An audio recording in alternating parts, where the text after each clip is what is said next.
Telugu Desam party, Janasena party, BJP party చరిత్రలో కనీవిని ఎరుగని విధంగా దాదాపు 164 స్థానాలతో ఆంధ్రప్రదేశ్లో కూటమి ప్రభుత్వాన్ని ఏర్పాటు చేసింది. వీళ్లకు ప్రజలు అద్భుతమైన తీర్పు ఇచ్చారు. అది ప్రజలు ఇచ్చారా, అది ఓట్ రిగ్గింగ్ చేశారా, ప్రజాస్వామ్య విలువల్ని చంపేశారా మనకు అనవసరం. కానీ ప్రజాస్వామ్యాన్ని నమ్మే వ్యక్తిగా నేను మాట్లాడేది ఏంటి, ప్రజలు వీళ్లకు తీర్పు ఇచ్చారు. ఈ తీర్పును వీళ్ళు ఏం చేయాలి, శిరసా వహించి ఒకటి రియలైజ్ అయి ఉండాలి. గత ప్రభుత్వంలో 151 స్థానాలు వచ్చినప్పుడు జగన్మోహన్ రెడ్డి గారిని స్తుతించటమే పనిగా పెట్టుకొని అసెంబ్లీలో ఎమ్మెల్యేలు రోజు చెక్కభజన చేస్తూ కూర్చున్నారు. జగన్మోహన్ రెడ్డి ఆహా జగన్మోహన్ రెడ్డి, ఓహో జగన్మోహన్ రెడ్డి అని. లాస్ట్కి మహిళా ఎమ్మెల్యేలు కూడా తాము మహిళా ఎమ్మెల్యేల విషయం మర్చిపోయి జగన్మోహన్ రెడ్డి గారిని స్తుతిస్తే మన పదవులు వస్తాయి, మనకు మంత్రి పదవులు వస్తాయని పాపం చాలా కష్టపడ్డారు. దాని పర్యవసానం జనం ముందర వాళ్ళు పలుచనయ్యారు. ఆ విషయాన్ని కళ్ళతో చూశారు. ఆ విషయం వాళ్ళ అధినాయకత్వాలు చూశారు. పవన్ కళ్యాణ్ చూశాడు, చంద్రబాబు నాయుడు గారు చూశారు. కానీ వీళ్లకు రియలైజేషన్ రాలేదు. మళ్ళీ అధికారం రాగానే అధికారం రాగానే ఒకడు వచ్చి పోంతాడండి, శరీరంలోకి వచ్చి పోంతాడు. వాడి పేరు ఏంటి అంటే అహం బ్రహ్మాస్మి, నేనే దేవుణ్ణి, నేనేం చేసినా నడిచిపోతుంది. 5 సంవత్సరాలు ఉన్నాయి. కానీ అధికారంలో ఉన్నవాడికి 5 సంవత్సరాలు 5 నిమిషాలు అయిపోతాయి. ప్రతిపక్షంలో ఉన్నవాడికి 5 సంవత్సరాలు 50 సంవత్సరాలుగా జరుగుతుంటుంది. వాడు 50 సంవత్సరాలుగా ఎంత కష్టాలు పడాలో అన్ని ప్రాసెస్ చేసుకొని అధికారంలోకి వస్తాడు. ప్రతిసారి అధికార మార్పు జరిగినప్పుడల్లా ఇది ఒక కోర్ కంటెంట్ అండి. పవన్ కళ్యాణ్ అంటే ఫ్రెషర్, ఫస్ట్ ఇయర్లో జాయిన్ అయ్యాడు, బీటెక్లో తెలీదు. మన చంద్రబాబు నాయుడు గారు ఫైనల్ ఇయర్ పాస్ అవుట్ అయిపోయి ఎంటెక్ చేసి పిహెచ్డి చేసి చాలా చేశారు. కానీ ఎందుకు నిందలేయటంలో దేవుడిని వెతుక్కున్నాడు చంద్రబాబు నాయుడు గారు. చంద్రబాబు నాయుడు గారు ఏమనుకున్నారంటే, ఎట్టాగూ రాజశేఖర రెడ్డి అనే వ్యక్తి క్రిస్టియన్ను, వాళ్ళు క్రిస్టియన్ మతాన్ని ఆచరిస్తారు, ఏదో పూర్వీకులు క్రిస్టియన్ మతం తీసుకున్నారు, వాళ్ళు మతాన్ని అట్లా కంటిన్యూ చేస్తూ వస్తున్నారు, హిందూ ధర్మం, హిందూ పుట్టారు, కానీ ఎందుకు జీసస్ని మొక్కుతున్నారు. రాజశేఖర రెడ్డి గారిని కార్నర్ చేద్దాం. రాజశేఖర రెడ్డి గారిని అంటానికి చంద్రబాబు నాయుడు గారి దగ్గర పాయింట్స్ లేవు. సో మతాన్ని ఎత్తుకున్నాడు. అసలు మతాన్ని ఎత్తుకున్నప్పుడే చంద్రబాబు నాయుడు గారు ఓడిపోయారు. ఎప్పుడు రాజశేఖర రెడ్డి గారి మతాన్ని ఎత్తుకున్నప్పుడే. దాన్ని అలా కంటిన్యూ చేసుకుంటూ వచ్చారు. కేవలం 6 సంవత్సరాలు రాజశేఖర రెడ్డి గారు ముఖ్యమంత్రిగా ఉన్నారు. రాజకీయ కుట్రలో, పరిస్థితులు సహకరించకో, ప్రకృతి కుట్రో ఏదో ఒక కుట్ర జరిగింది. రాజశేఖర రెడ్డి గారు అయితే మన మధ్య లేకుండా పోయారు. రాజశేఖర రెడ్డి గారు చనిపోయాక జగన్మోహన్ రెడ్డి ఆయన కొడుకు వచ్చారు. అసలు రాజశేఖర రెడ్డి అనే వ్యక్తే లేకపోయి ఉంటే ఎంత బాగుండేది, నా రాజకీయ జీవితం సుస్థిరంగా సాగేది కదా అనుకుంటున్న టైంలో ఒక మొండోడు వచ్చి కూర్చున్నాడు. ఆ మొండోడు జగన్మోహన్ రెడ్డి. ఎట్లా ఇతంతో వదిలిపెట్టడంలే, పట్టుకోవడంలే. కాంగ్రెస్తో ప్రెషర్ పెట్టి లోపల నూకిస్తే 16 నెలల తర్వాత బయటకు వచ్చి మళ్ళీ రాజకీయాలు చేయడం మొదలుపెట్టాడు. అధిష్టానానికి తిరగబడి ఇంకొకరిని ఎవరినో పట్టుకున్నాడు. ఎలా పట్టుకున్నాడో తెలియదు. 2014 నుంచి 19 దాకా ఒక సంఘటన జరిగిందని నాకు ఇంకా బాగా గుర్తుంది. ఒకరోజు నరేంద్ర మోడీ గారికి, అమిత్ షా గారికి సడన్గా విజయసాయి రెడ్డి గారి అపాయింట్మెంట్ దొరికింది. ఆ రోజు సఫకేషన్ మొదలైందండి చంద్రబాబు నాయుడు గారిది. ఆ రోజు తర్వాత తమ్ముళ్ళు 29 సార్లు పోయొచ్చాను తమ్ముళ్ళు నేను రాష్ట్రం కోసం అని చెప్పడం మొదలు పెట్టారండి. దాదాపు 29 సార్లు పోయాడు, కానీ అపాయింట్మెంట్ ఇవ్వలేదు మోడీ గారు, అమిత్ షా గారు.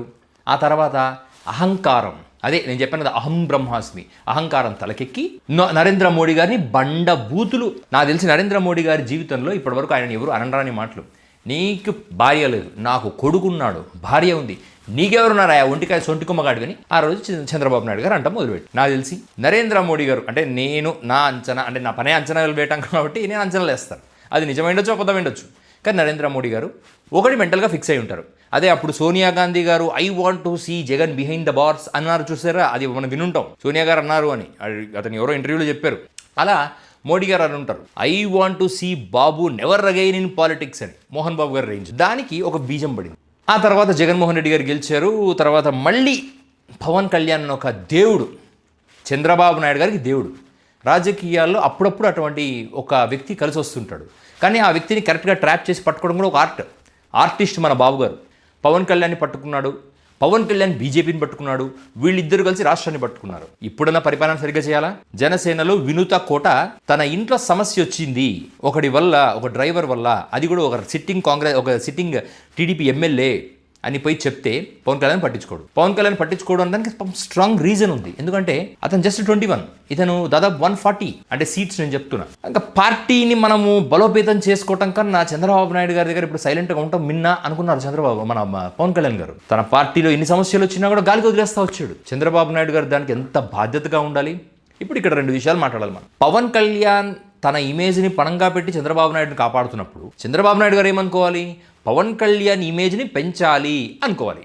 కానీ స్వతహాగా రాజకీయ నాయకుడైన చంద్రబాబు నాయుడు గారు పవన్ కళ్యాణ్ ఇమేజ్ పడిపోతేనే కదా పవన్ కళ్యాణ్ ఫ్యాక్టర్ లూజ్ అయిపోతుంది. పవన్ ఫ్యాక్టర్ లూజ్ అయిపోతేనే కదా 21 స్థానాలు మరింత తగ్గించవచ్చు. ఎందుకంటే పవన్ కళ్యాణ్ నెక్స్ట్ ఎలక్షన్లో 21 స్థానాలు అడగడు, ఇంకెక్కువ అడుగుతాడు. ఎక్కువ అడగాలి అంటే పవన్ కళ్యాణ్ క్రెడిబిలిటీ ఎక్కువ ఉండాలి, తక్కువ అడగాలంటే పవన్ కళ్యాణ్ క్రెడిబిలిటీ తక్కువ ఉండాలి.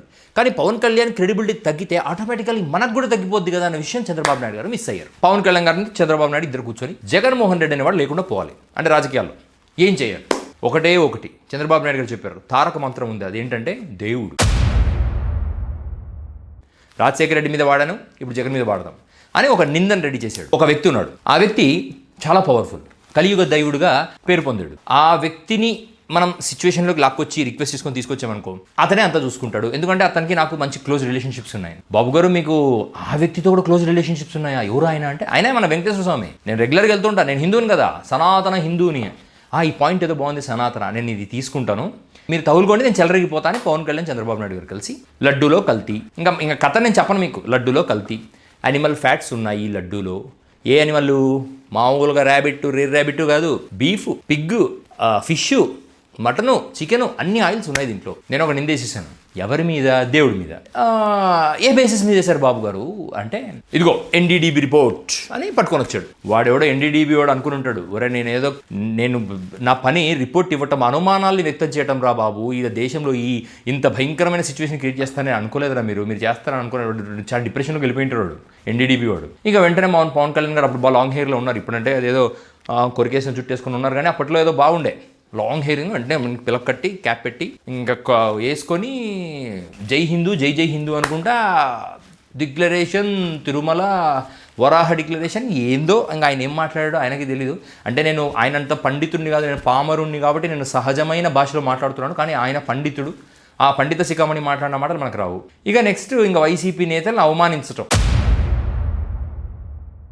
దేశవ్యాప్తంగా ట్విట్టరు, ఎక్స్ పోస్టులు, యూట్యూబ్లో, ఫేస్బుక్లో, ఇన్స్టాగ్రాముల్లో ఎవడెవడో సెలబ్రిటీలు, సెంటర్లో ఉండే పెద్ద పెద్ద న్యూస్ ఛానల్స్ అందరు కూర్చొని టెల్ మీ జగన్ అని ఒక్కడొక్కడు తగులుకున్నారు. అట్లనే ఎందుకు లడ్డు చేసినావు, మీ బాబాయ్ చెప్పిండు, వాడు చెప్పిండు, వీడు నువ్వు క్రిస్టియన్వి కదా.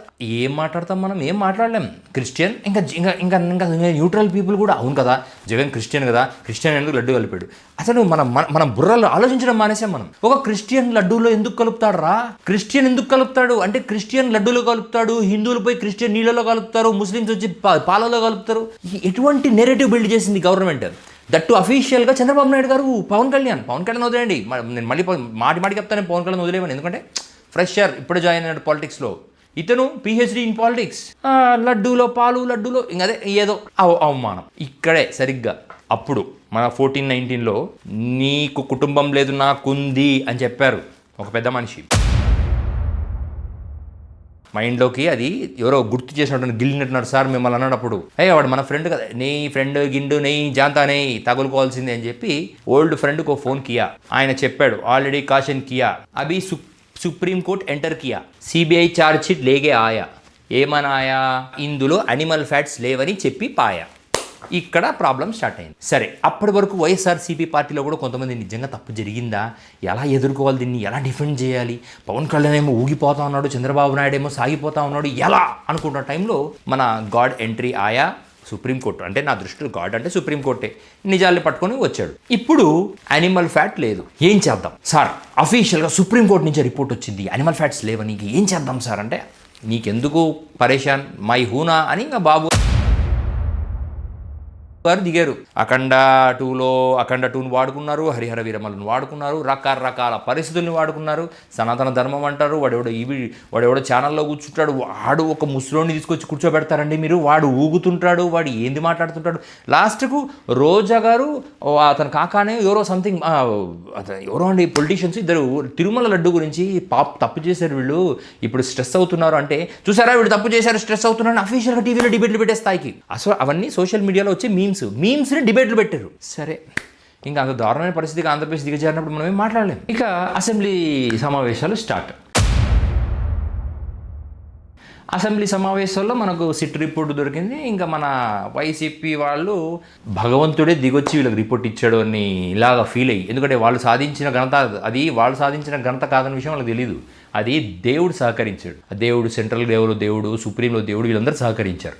రిపోర్ట్ పట్టుకొని ఎమ్మెల్సీలు నిలదీశారు. ఇక నిలదీసినప్పుడు మన దగ్గర ఆన్సర్ లేనప్పుడు అచ్చెన్నాయుడు గారు ఇంకా అరిచినారు. అది మామూలు అరవలేదు, అది ఆ రేంజ్. అసలు అచ్చెన్నాయుడు గారు అరుస్తుంటే అసలు ఆ రోజు ఇంకో దుర్మార్గం ఏం చేసినారంటే, ఈ అసెంబ్లీలో కెమెరామ్యాన్స్ టీడీపీకి, సార్ చంద్రబాబు నాయుడు గారు మీకు చెప్తున్నా, ఈ అసెంబ్లీలో కెమెరామ్యాన్స్ మీకు ద్రోహం చేసినారు. సభలో ప్రతిపక్షాన్ని కూడా చూపిస్తే జనాలకు మైండ్ కాన్సన్ట్రేషన్ డైవర్ట్ అవుతుంది, అటు ఇటు. మీరు కేవలం అచ్చెన్నాయుడు గారిని చూపించడం వల్ల ఇరిటేట్ అయినారు జనాలు. ఒక అబద్ధాన్నే కంటిన్యూస్గా వింటున్నప్పుడు, అది అబద్ధం అని తెలిసినప్పుడు ఫస్ట్ ఊరుకుంటారు, తర్వాత కంటిన్యూస్ వింటున్నప్పుడు అది ఇరిటేట్ అయిపోయారు. ఇంకా సీన్లోకి మన సంస్థ ఎంట్రీ, పాల సంస్థ entry. Bolebaba, AR dairy, Vaishnavi dairy linked to మన సంస్థ లింక్డ్ టు సంఘం. ఒక వలయం ఏర్పడింది. ఈ సృష్టిలో వలయాలు ఉంటాయి తెలుసా మీకు, మిల్క్, దాన్ని ఏమంటారు, మిల్కీ వేస్ అంటారు. అలా ఒక వలయం ఏర్పడితే ఎటు చూసినా అది మళ్ళీ టీడీపీ దగ్గరికే వచ్చింది. ఇంకా వైఎస్ఆర్సీపీ వాళ్ళకు ఆనందానికి అవధులు లేకుండా పోయాయి. ఏం మాట్లాడితే అది. ఇప్పుడు ఫర్ ఎగ్జాంపుల్ ఈ స్క్రీన్ మీద ఫోటోలు చూడండి. ఇది ఏదో వైష్ణవి డైరీకి ముందు ఫోటో, ఈ గేట్ మీద సంఘం డైరీ అని ఎందుకుందో మనకు తెలియదు. అంటే ఈ వైష్ణవి డైరీ ఏంటి, లడ్డూ కల్తీలో ఇన్వాల్వ్ అయ్యిందని చెప్పబడిన డైరీ. సంఘం ఏమది, మన ధూళిపాల బ్యాచ్ది, అంటే మన టీడీపీ సార్ది. మరుసటి రోజు ఇది ఎప్పుడైతే ప్రతిపక్షం ఎక్స్పోజ్ చేసినా పెయింట్ కొట్టేస్తారు. ఎందుకన్నా పెయింట్ కొట్టేసేసి నిజం అంటే నిజమని చెప్పండి. అవును, మా మ్యానుఫ్యాక్చరింగ్స్ చెప్పండి. హెరిటేజ్ వెబ్సైట్లో ఇందాపూర్ ఉంటుంది, ఇందాపూరు అలెజ్డ్ సంస్థల్లో ఉంటుంది, కానీ మాకు దానికి సంబంధం లేదంటారు బాబు గారు. అసెంబ్లీ సాక్షిగా అనిత గారు, అచ్చెన్నాయుడు గారు, చంద్రబాబు నాయుడు గారు పాపం ప్రజా సమస్యల్ని, అంటే తమ హెరిటేజ్ వారి ప్రజా సమస్యల్ని డిస్కస్ చేయడానికి అసెంబ్లీని ఎన్నుకున్నారు. అంతా నిప్పురగిల్చి జగన్మోహన్ రెడ్డి గారు మాత్రం ట్రిప్స్ వేస్తూ ఉన్నారు. అదే మన కడపకు దానిలకు ట్రిప్స్ వేస్తూ ఉన్నారు. ఆయనకు తెలుసు అనుకుంటా ఏం జరుగుతుందో, సర్వాంతర్యామిలాగా అంతా జరుగుతుందో చూసుకుంటా ట్రిప్స్ వేస్తూ ఉన్నాడు. ప్రజాధనాన్ని సక్సెస్ఫుల్గా వేస్ట్ చేసి ఇప్పుడు సభలో విచిత్రంగా బొంకటం. లేదు మేము రైట్. ఇక్కడ పవన్ కళ్యాణ్ ఆలోచించాడు, ఇదేదో తేడాగా ఉందే అని. బ్రహ్మానందం గారి మీమ్ లాగా పవన్ కళ్యాణ్ ఆలోచించి, ఇది అవదమ్మా, మనకు అవదు, ఇది ఏదో ఒకటి చేయాలని చెప్పి, వ్యక్తిగతంగా నాకు తెలుసు, ఇప్పుడే తెలుసు, ఈ లడ్డులో కల్తీ జరిగింది, రసాయనాల ముద్ద, కానీ యానిమల్ ఫ్యాట్ లేదు. ఆ రసాయనాల ముద్దని ఎవరు పుట్టించారని అడిగితే మాత్రం ఆ హిందువులకు జరిగితే ఒక రకంగా ఉంటుంది, ముస్లిమ్స్కి జరిగితే ఒక రకంగా ఉంటుంది, క్రిస్టియన్స్ జరిగితే ఒక రకంగా ఉంటుంది అని మన సినిమా యాక్టర్ విష్ణులాగా పవన్ కళ్యాణ్ నేల చూపులు చూస్తూ అలా చెప్పేసి అసెంబ్లీ నుంచి వెళ్ళిపోయాడు. ఎందుకంటే నెక్స్ట్ మన సార్ది సినిమా ఉంది, సినిమా ప్రమోషన్ ఉంది. మరి ఏమైనా తేడాలు కొడితే ఈ వైసీపీ వాళ్ళు ఒకరు ప్రతిదానికి రిజెక్ట్ సినిమా, అదేంటి బాయ్కాట్ సినిమా, మీరు బాయ్కాట్ చేయడం వల్ల ఆయన పొలిటీషియన్ అయి కూర్చున్నాడు. మీరు ఆ సినిమాని చూడండి, ఆయనకు సక్సెస్ ఇవ్వండి, సైలెంట్గా ఉంటాడు, సైడ్కి సక్సెస్ ఇస్తే సైలెంట్గా ఉంటారు, మీరు సక్సెస్ ఇకపోతే వచ్చి మిమ్మల్ని గెలికి ఇబ్బంది పెడతాడు. ఇదిగో ఇప్పుడులాగా. ఇక పవన్ కళ్యాణ్ బయట అసెంబ్లీలో లేచి నాకేం సంబంధం లేదని చెప్పడం. వెంటనే చంద్రబాబు నాయుడు గారు అమ్మా వీడు దాన్ని ఇరికించుతున్నాడు అని చెప్పి లేచి, అధ్యక్ష నేను నా మిత్రుడు, పవన్ కళ్యాణ్ ఏమో నాకు సంబంధం లేదు వ్యక్తిగతంగా అని చెప్తున్నాడు. చంద్రబాబు నాయుడు గారు లేచి, నేను నా మిత్రుడికి ఎన్డీడీబీ రిపోర్ట్ ఇవ్వడం వల్ల మేమిద్దరం డిసైడ్ ఈ మాట అన్నాం, కానీ నిజంగా మేము అనాలనుకోలేదని చంద్రబాబు నాయుడు. చూడు పవన్ కళ్యాణ్ ప్లానింగ్ ఏంటంటే, నువ్వు మునుగు, నాకు సంబంధం లేదు, నేను తేలుతా ఉంటాను. చంద్రబాబు అంటే కుదరదమ్మా, ఇక్కడ మునిగితే ఇద్దరం కలిసి కుదరగల. చంద్రబాబు నాయుడు గారి స్టైలే అది. ఈ కూటమి పట్టాపారాలు ఇట్టే ఉంటాయి. కాబట్టి అలయన్స్ పెట్టుకునేటప్పుడు జస్ట్ ఏదో శత్రువుని చూసి అలయన్స్ పెట్టుకోకూడదు. అదొక ట్రాక్ రికార్డ్ చూడాలి, హిస్టరీ చూడాలి, అవతల వ్యక్తి క్యారెక్టర్ చూడాలి, ఇవన్నీ చూసి అలయన్స్ పెట్టుకోవాలి. మళ్ళీ చెప్పాను, Pawan Kalyan fresher in the politics, first year ఇప్పుడే జాయిన్ అయ్యాడు బీటెక్లో. కాబట్టి మనం ఏం చేయాలి? సో ఈ పరిస్థితుల నేపథ్యంలో